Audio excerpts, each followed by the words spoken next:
വിചാരണ കാലയളവിൽ ജയിലിൽ കിടന്ന സമയം ശിക്ഷാ കാലാവധിയിൽ വകവെച്ച് നൽകും, അതായത് അത് ഒഴിവാക്കി കൊടുക്കുമെന്ന് കോടതി പറയുന്നുണ്ട്. ഒപ്പം തന്നെ ഈ പെൻഡ്രൈവ് ഉൾപ്പെടെയുള്ള ഈ അന്വേഷണ ഉദ്യോഗസ്ഥന്റെ കൈവശമുള്ള തെളിവുകൾ, പ്രത്യേകിച്ച് തൊണ്ടി മുതൽ ഉൾപ്പെടെയുള്ള കാര്യങ്ങൾ പരിഗണിക്കുമ്പോൾ അത് അന്വേഷണ ഉദ്യോഗസ്ഥന്റെ കയ്യിലുള്ളത് അത് ഒരു കാലത്തും അതിജീവിതയുടെ സുരക്ഷിതത്വത്തിനോ അവരുടെ പ്രൈവസിക്കോ ലംഘനം വരുന്ന ഒരു തരത്തിലും അത് കൈകാര്യം ചെയ്യരുതെന്ന് ഒരു നിർദ്ദേശം കൂടി കോടതി മുന്നോട്ട് വെച്ചിട്ടുണ്ട്.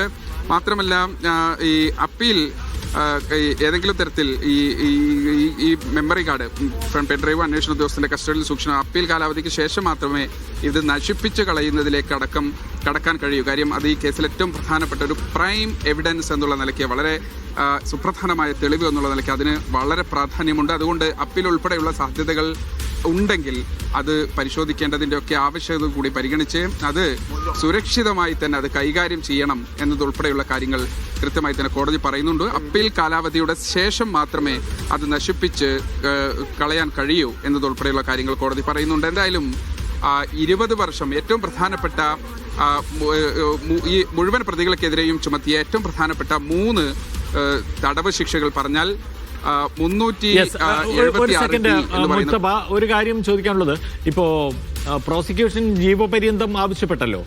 പ്രോസിക്യൂഷൻ അങ്ങനെ ആവശ്യപ്പെടാനുള്ള കാരണം എന്താണ്? ഇപ്പോൾ മന്ത്രി രാജീവ് സംസാരിച്ചപ്പോൾ ജീവപര്യന്തത്തെക്കാൾ കഠിനമായ ശിക്ഷയാണ്. ഓക്കെ, പ്രോസിക്യൂട്ടർ അഡ്വക്കേറ്റ് അജയകുമാർ സംസാരിക്കുന്നു. ഞാൻ വരാം.